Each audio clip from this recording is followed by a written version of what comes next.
Eu nunca pensei que a vida pudesse mudar tão rápido por causa de uma única pessoa. Cresci só com a minha mãe, depois que ela e meu pai se separaram quando eu ainda era criança. Sempre fomos nós dois contra o mundo, eu e ela. Ela trabalhava muito, fazia de tudo para me dar o melhor, e eu sempre admirei isso. Nossa relação era quase como de melhores amigos, sabe? Compartilhávamos segredos, sonhos, até medos. Eu acreditava que nada poderia abalar essa conexão. Mas eu estava enganado. Tudo começou quando ela conheceu o Sérgio. Eu lembro bem do dia em que ele apareceu pela primeira vez em casa. Minha mãe estava radiante, parecia uma adolescente apaixonada. Ela falava dele com brilho nos olhos, e eu? Eu não sabia como me sentir. De início, tentei ser educado, afinal, queria vê-la feliz. Mas algo dentro de mim já gritava que aquilo não ia terminar bem. Sérgio era charmoso, falava alto, gesticulava muito. Tinha aquele jeito de quem sempre quer mostrar que sabe mais, que domina qualquer ambiente. E eu percebi, nos primeiros minutos, que ele não gostava de ser contrariado. Bastou uma pequena brincadeira minha para ele lançar um olhar sério, pesado. Eu engoli seco, mas fiquei em silêncio. Minha mãe não notou nada, ou fingiu não notar. Nos dias seguintes, Sérgio começou a aparecer com mais frequência. Jantares, filmes no sofá, até viagens curtas. A presença dele foi tomando conta da nossa rotina. Aos poucos, coisas pequenas começaram a mudar. O lugar onde sentávamos à mesa, os programas que assistíamos, até os horários da casa. Eu sentia que estava perdendo espaço dentro do meu próprio lar. E o pior, minha mãe parecia não enxergar isso. Estava encantada demais. Ela sorria de um jeito diferente, parecia outra pessoa. Eu queria ser feliz por ela, mas ao mesmo tempo, sentia como se estivesse sendo deixado de lado.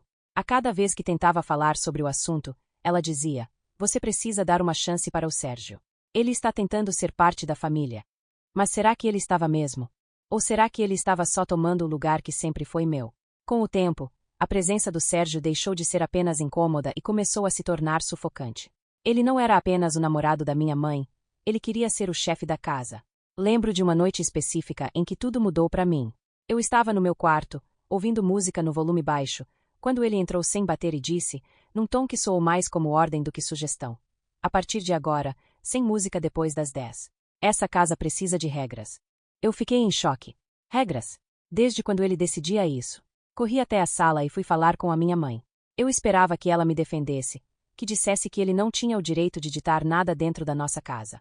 Mas, para minha surpresa e decepção, ela simplesmente disse: "Ele tem razão, filho. É bom ter disciplina."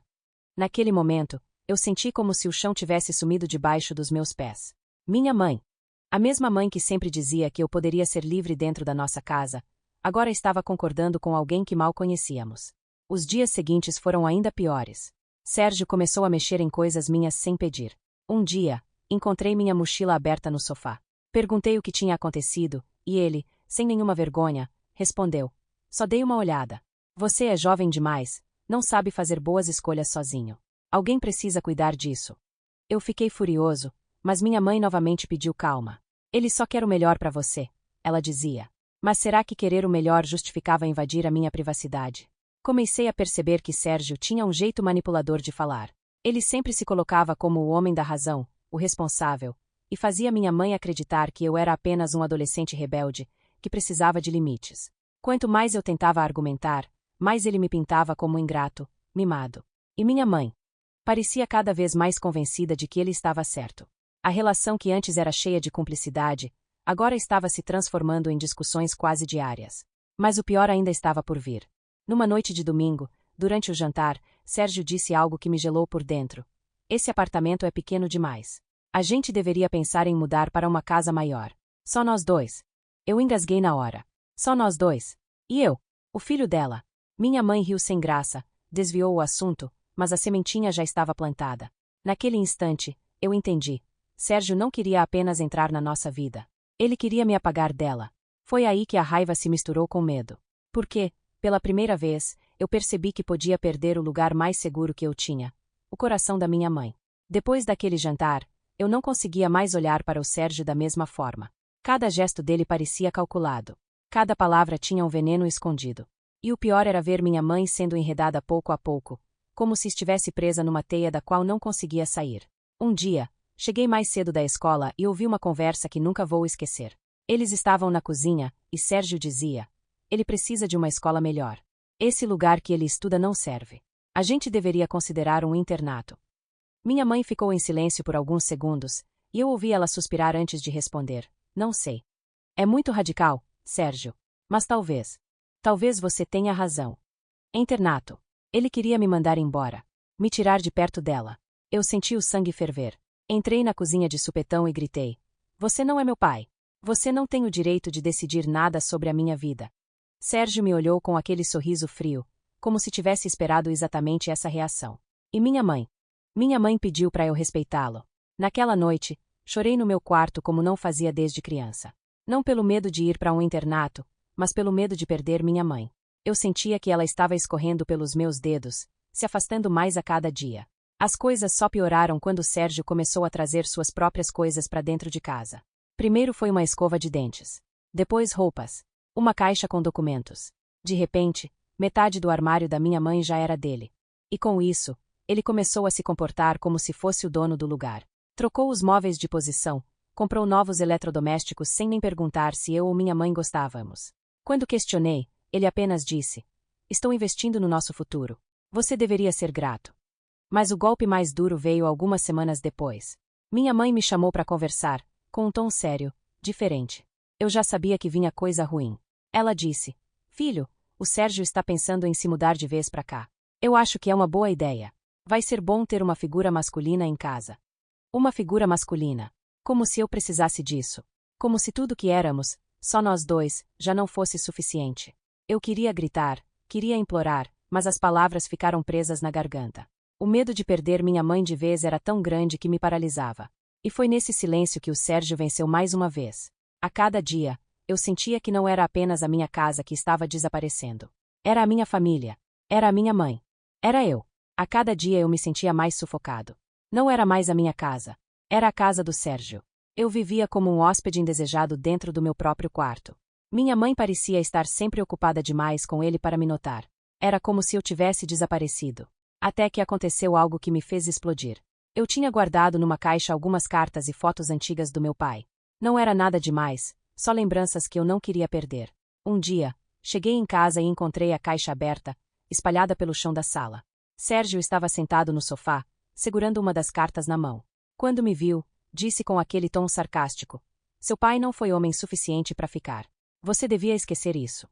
Naquele momento, alguma coisa dentro de mim quebrou. Eu corri até ele, arranquei a carta da mão dele e gritei: Você não tem o direito de tocar nas minhas coisas. Você não é ninguém para falar do meu pai.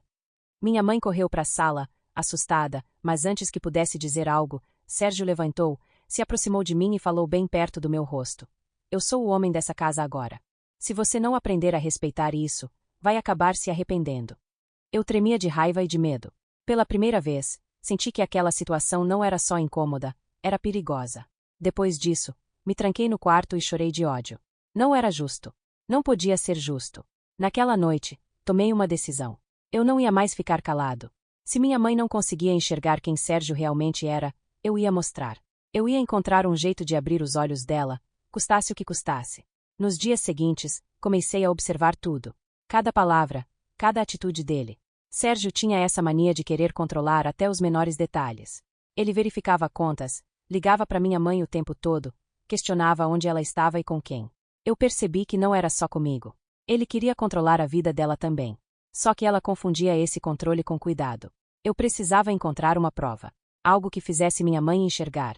E foi numa tarde de sábado que essa chance surgiu. Sérgio recebeu uma ligação e saiu de casa apressado, sem perceber que tinha esquecido o celular em cima da mesa. Eu olhei para aquele aparelho como se fosse uma chave. E, pela primeira vez, pensei, talvez ali estivesse a verdade que eu precisava. Quando fiquei sozinho com o celular dele sobre a mesa, minhas mãos suavam.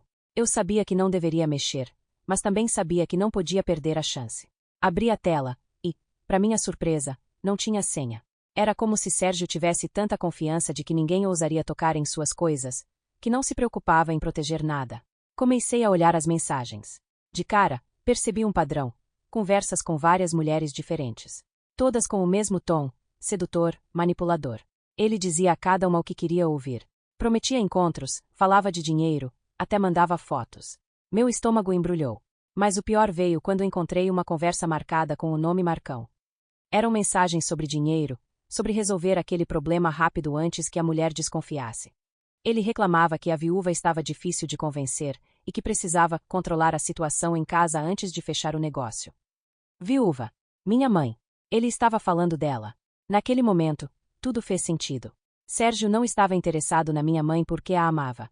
Ele estava com ela por interesse. Queria se aproveitar da solidão dela, do esforço que ela sempre fez para construir uma vida estável depois da separação. Ele enxergava nela uma presa fácil. Meu coração disparava. Eu precisava contar tudo para minha mãe. Precisava mostrar aquelas mensagens. Mas, ao mesmo tempo, o medo me travava. E se ela não acreditasse em mim? E se Sérgio conseguisse manipular a situação de novo, como sempre fazia? Eu seria visto apenas como o filho rebelde inventando histórias. Naquele instante, ouvi a porta se abrir. Era ele, voltando mais cedo do que eu esperava. Meu sangue gelou. Coloquei o celular de volta na mesa, tentando parecer normal. Ele olhou para mim com aquele sorriso frio de sempre e perguntou: "Tudo bem, garoto? Não mexeu em nada que não devia, né?" Minha voz falhou quando respondi: Não. Claro que não. Mas, por dentro, eu sabia, o tempo estava acabando. Eu precisava agir. Ou em breve, eu não teria mais mãe. Nem casa. Nem nada.